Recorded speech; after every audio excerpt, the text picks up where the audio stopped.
চলতি মৌসুমে জেলার জুড়ি, বড়লেখা, কুলাউড়া, রাজনগর, কমলগঞ্জ ও শ্রীমঙ্গলের পাহাড় ও টিলায় ব্যাপক আবাদ হয়েছে এসব ফলের। সবকিছু ঠিকঠাক থাকলে ভালো দাম পাওয়ার আশা চাষিদের। এই পাহাড়গুলো হইল প্রচুর আনারস, কাঁঠাল, আম, লেচু বিভিন্ন ফসল ধরে। এতে আমরা এগুলা সংগ্রহ করিয়া করিয়া আমরা এটা বিক্রি করি এবং আমরা কোনো বিষ ধরনের কোনো কিছু দেই নাই। পাশাপাশি আম, জাম আর লিচুরও ভালো ফলন এসেছে এবার।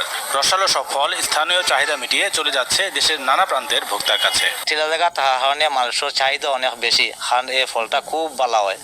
এটা যে প্রাকৃতিক একটা ফল খাওয়া বা যে প্রাকৃতিক ফল খাইলো এটা অনুভব করতে পারে। জ্যৈষ্ঠী মাসের প্রথম দিনেই আমরা আনারস এবং কাঁঠাল, লিচু, আম বিক্রি করা শুরু করি বাজার যাতায়াত, এবং অনেক জায়গায় যায় আমাদের ফল।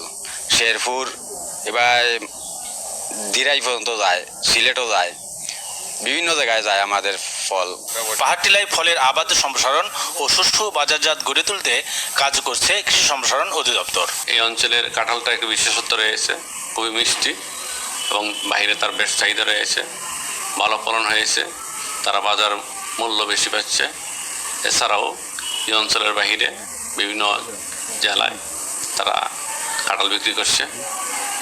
আনারসের প্রণোদনার মাধ্যমে আমরা নতুন একটি MD2 নামে জাত আমরা কৃষকদেরকে দিয়েছি।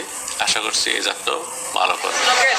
জেলায় এবছর 2110 হেক্টর জমিতে কাঁঠাল, 1215 হেক্টর জমিতে আনারস ও 251 হেক্টর জমিতে লিচুর আবাদ হয়েছে।